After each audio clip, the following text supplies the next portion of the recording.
Thank you, G-Defy, for being a sponsor of Newsmax Podcast. G-Defy shoes are the best choice for walking, running, and standing. If you spend a lot of time on your feet, these are the shoes for you. G-Defy's patented Verso Shock technology aligns your posture and perfects your gait. Go to gdefy.com and use the code MAX for $30 off on orders of $130 or more.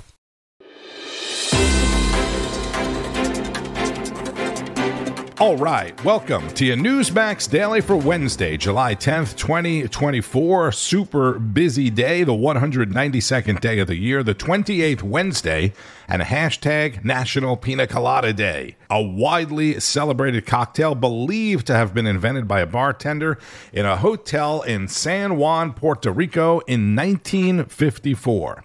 Unless you are listening on vacation right now and drinking a pina colada, the thought of doing that, the image that you likely have in your head now, just makes whatever else you're doing seem that much worse, right? Especially if you are working. Today is also day 2 of the NATO summit in Washington, D.C.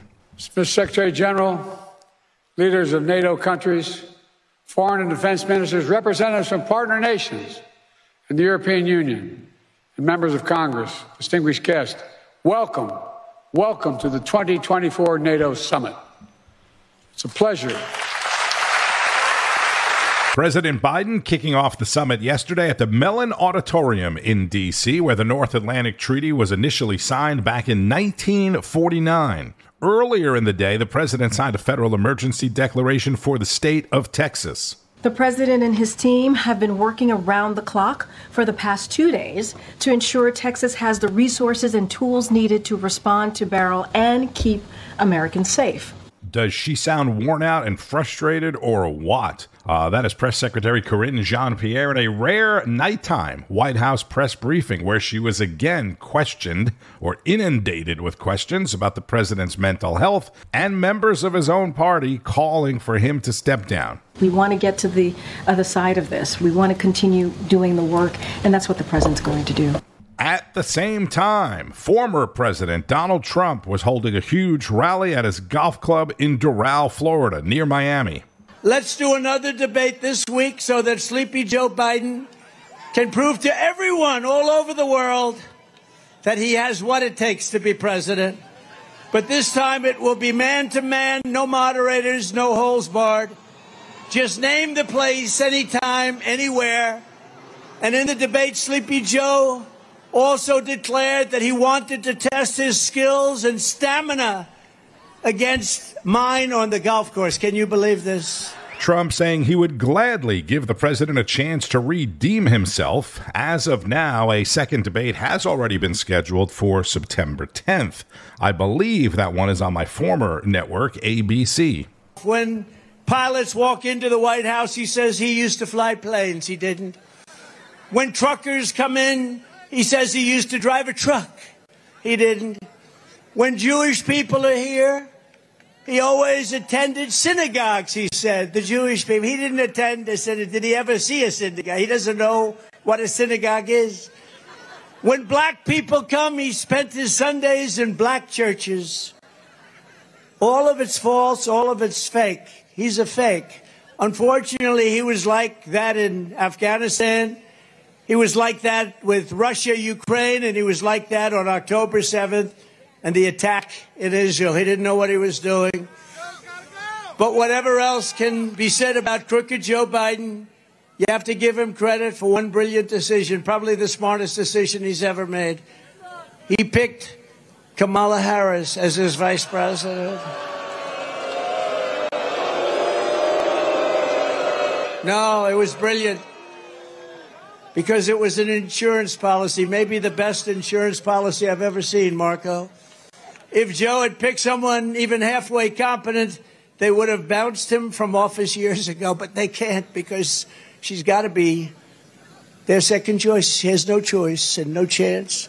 As vice president, Kamala Harris was given 2 jobs, 2 very important jobs, actually. First, she was put in charge of the U.S. border security and the border. And she never showed up. She's never gone. She never went there once. And the border's the worst border in the history of the world, not just in the number of years, the worst. We had the best border in history. She has the worst border in the history of the world. And then she was sent to Europe to deter Russia from attacking Ukraine. How did that work out? Not too good. Both times the result was a deadly failure. Since Kamala was made border czar, the Biden-Harris administration has lost track of an estimated 150,000 children, many of whom have undoubtedly been raped, trafficked, killed, or horribly abused. I think of it, 150,000 children are missing. The former president at a rally that was broadcast live on Newsmax last night. If you were paying attention to that clip right there, you heard him mention Florida Senator Marco Rubio, right? He threw in Marco, who was there. And as you know, there was a lot of speculation, as discussed on this podcast as well, that Trump was going to name Rubio as his running mate last night. That didn't happen, but Rubio did speak to the hometown crowd. The only conspiracy here are the people in the shadow government that are protecting and hiding from the American people the condition of our current president. Florida Congressman Byron Donalds, also said to be on the VP list, was there as well. And the reason they don't know and the reason they don't have an answer for the press is because they have lied to the American people about Joe Biden's ability to do the job. I could be reading too much into this, but I now think the VP pick will be Ohio Senator J.D. Vance. Trump has said that the announcement would be made before the RNC. Jason Miller, who we're going to hear from in a moment, Trump's senior campaign advisor, also said it would be before the RNC, which begins on Monday. He has one more rally coming up this weekend in Pennsylvania, across the river from Ohio, where J.D. Vance is a senator. This is Trump campaign senior advisor Jason Miller on Wake Up America. According to all the reporting right now, the list consists of 39-year-old Ohio Senator J.D. Vance, Florida Senator Marco Rubio, who's actually campaigning with Trump down in Miami today, and North Dakota Governor Doug Burgum. Can you confirm for me, are those the final three, or are there other names being considered like Glenn Youngkin or Mike Pompeo that we're not talking about right now for whatever reason?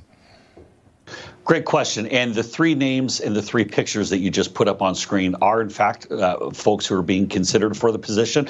But I would caution you that there are some others who are still in the mix that are on President Trump's list. And so as we talk about people trying to guess and figure out, again, only one person really is going to know, and that's President Trump. But I do like all the prospects that he's considering. Is Nikki Haley on the list? So President Trump, I have not heard him mention her name as far as being someone who's being seriously considered at this point. But as we know with President Trump, he could always surprise us. I have been saying that all along as well, right? Trump loves to throw curveballs. So we started out thinking it could be a woman. Probably would have been Nikki Haley if she didn't run. Well, actually, we started out thinking it could be Ron DeSantis, but then he ran for president. Then when it was a woman, it could have been Nikki Haley, but she ran for president. Then it was going to be someone of color, and it still could very well be, right? Byron Donalds, South Carolina Senator Tim Scott, Dr. Ben Carson. But for the reason that I just mentioned, I'm sticking with J.D. Vance. My curveball pick, all right? My curveball pick would be Governor DeSantis, back to the original dream ticket. All right, former Trump advisor and Newsmax host Sebastian Gorka also weighed in on Wake Up America. Former White House advisor for the Trump administration and host of Newsmax's own The Gorka Reality Check, Dr. Sebastian Gorka. Dr. Gorka, we just heard from Jason Miller, but I want to first get your take on Trump's VP pick, the RNC less than a week away. You told me a few weeks ago on this show that you have a hunch as to who Trump will pick. Jason Miller confirming that Senators Rubio and Vance are on the short list, as well as Governor Burgum, but he added that there are also a few more names on that list as well. You know the former president very well. What does your gut tell you? That we need somebody who isn't just going to be the usual vice president who goes to the funerals the president doesn't want to go to, but is actually given some concrete portfolio and gets to work for the America First agenda, whether it's, reforming the CIA or dismantling the FBI because it has become a political police force, or whether it's dealing with the investigations of what really happened in Wuhan and Fauci's responsibility. We need a vice president who can bring something to the table with his own portfolio or her own portfolio. And then on top of that, We need somebody who, in 4 years' time, can pick up the mantle of America First and can be that MAGA president for when President Trump finishes his second term. So, for me, those are the key functional aspects. And then on top of that, we need somebody who's fully simpatico with the president and who understands why in 2016, 64 million Americans chose somebody who'd never run for political office before. So you have to intimately understand what happened, how MAGA was built on the ashes of the Tea Party. So if all of those things are met, I'm going to be happy, and so are the Trump voters. So who do you think helps Trump the most politically?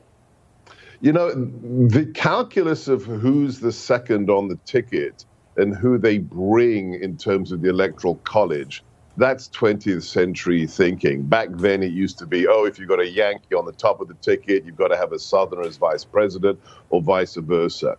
I don't think that matters anymore. It is such a binary choice. On November the 5th, it's going to be either do you want to save America, then you vote for President Trump, or are you a self-loathing anti-American who's fine with a corrupt Biden for another 4 years, or whichever puppet they put in instead of Joe Biden because of his mental decrepitude. So I really don't think in terms of the election itself, it really matters. And we don't have to play DEI. We don't have to play, diversity hire politics like they do. And look what kind of a mess it got them in. If Joe Biden steps down, which is increasingly likely because everybody knows he's now compromised mentally, how do they skip over the female black deputy diversity hire? So I don't think we need to play those games. That's Sebastian Gorka on Wake Up America with co-host Charla McBride. And don't forget Sebastian's show, The Gorka Reality Check, Sundays on Newsmax.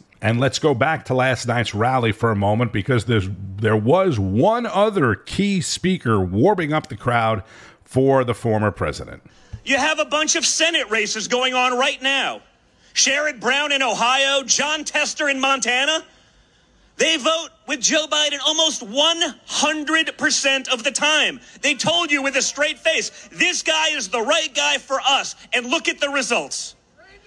Abject failure. But they pretend like they don't have anything to do with him. Now they're distancing themselves from him because they're running a campaign. They're running a race. But you voted with him 100% of the time. You're on the record repeatedly telling us this guy's going to deliver for you peace and prosperity and success. And he's failed across the board. We got to remember, guys, this isn't about the presidency. We need to win everything. We need to win school boards. We need to win state legislatures. We need to win dog catcher.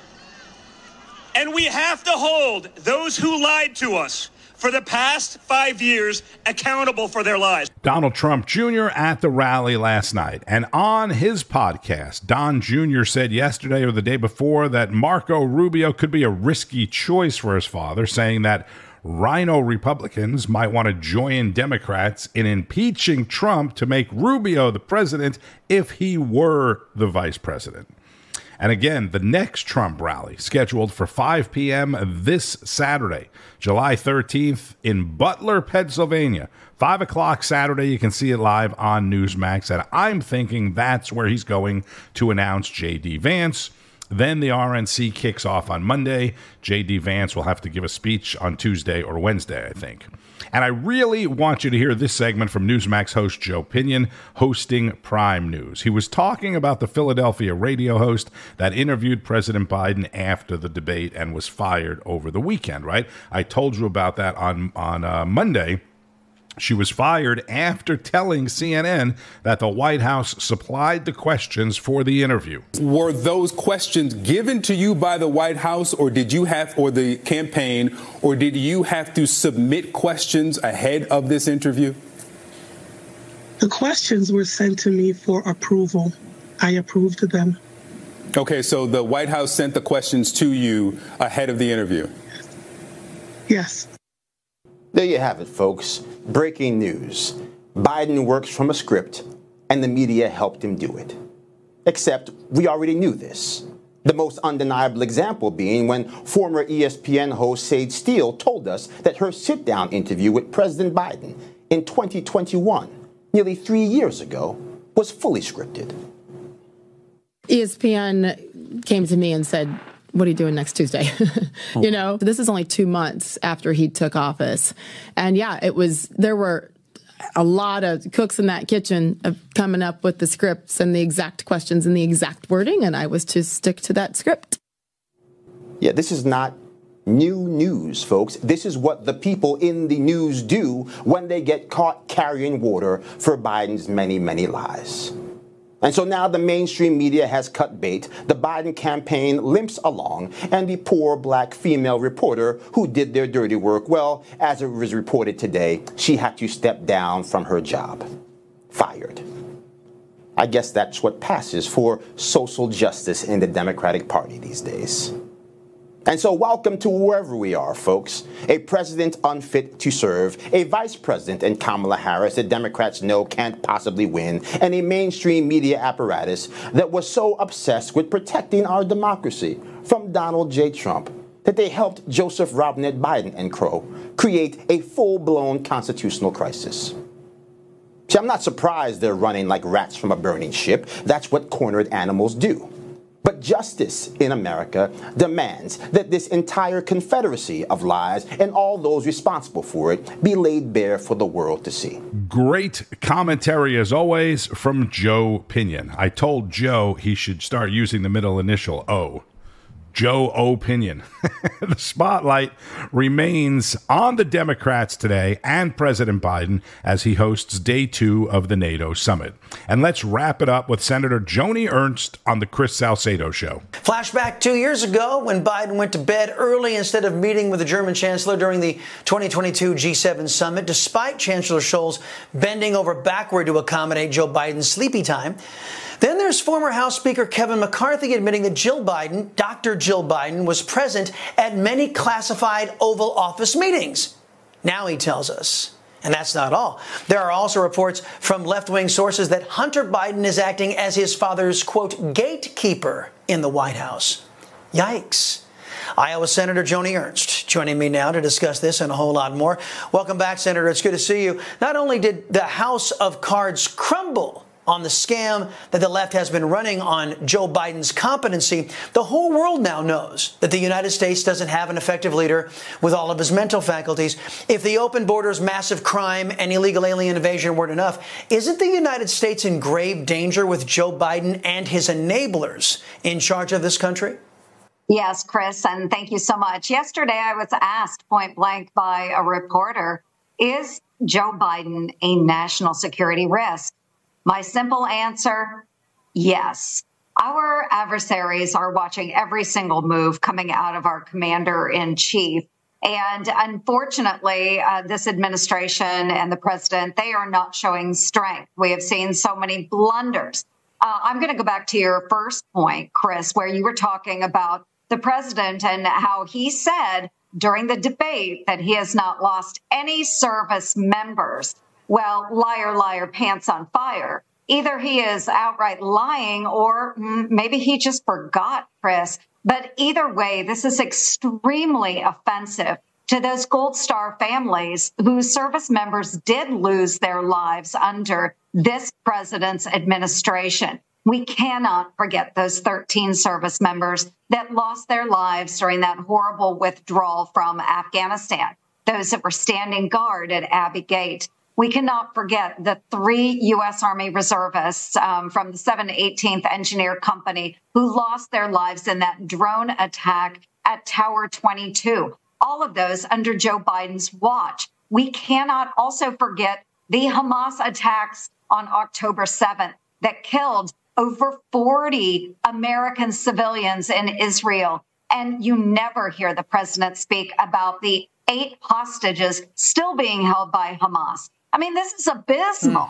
And our adversaries see this and they are laughing at the United States right now. That's Iowa Republican Senator Joni Ernst on the Chris Salcedo Show. So President Biden has a bunch of NATO events today and a bilateral meeting with the Prime Minister of UK. ABC's George Stephanopoulos, after his big Biden interview, is now seen in a video obtained by TMZ saying he doesn't think Joe Biden can serve 4 more years. On Wall Street, stocks opening mostly green ahead of Fed Chair Jerome Powell's testimony on Capitol Hill today. That is always dangerous, but he did have some positive comments on potential interest rate cuts yesterday, so keep a close eye on the markets. Be sure to keep up with all of the news all day long on Newsmax, Newsmax.com. Make sure you have the app so you can watch Newsmax from anywhere, and make sure you're watching on Newsmax Plus for the most complete lineup of all your favorite shows and guests. Go to NewsmaxPlus.com, get signed up. You'll get Rob Schmidt tonight, Greg Kelly Reports, The Chris Salcedo Show, Greta Van Susteren, Carl Higbee, Wake Up America, and more, with analysis from people like Governor Mike Huckabee, Trump campaign senior advisor Jason Miller, Judge Napolitano, former acting Attorney General Matthew Whitaker, Mark Halpern, and many, many others. NewsmaxPlus.com. This is the Newsmax Daily Podcast. I'm Tony Marino. Please subscribe on whatever platform you may be listening to. Enjoy the rest of your Wednesday, and keep on fighting the good fight. News breaks every minute, every day. You need the app, the Newsmax app. Find it free on your smartphone store. Then watch us anytime, anywhere. It's our America. We conquered it. We built it. Great values like honesty and fairness. Great courage. A great nation needs a free press. Newsmax is it. 30 million Americans regularly go to Newsmax when they really need to know. They watch Newsmax TV at home. On the free Newsmax app, they go to Newsmax.com. Start today. Newsmax is real news for real people.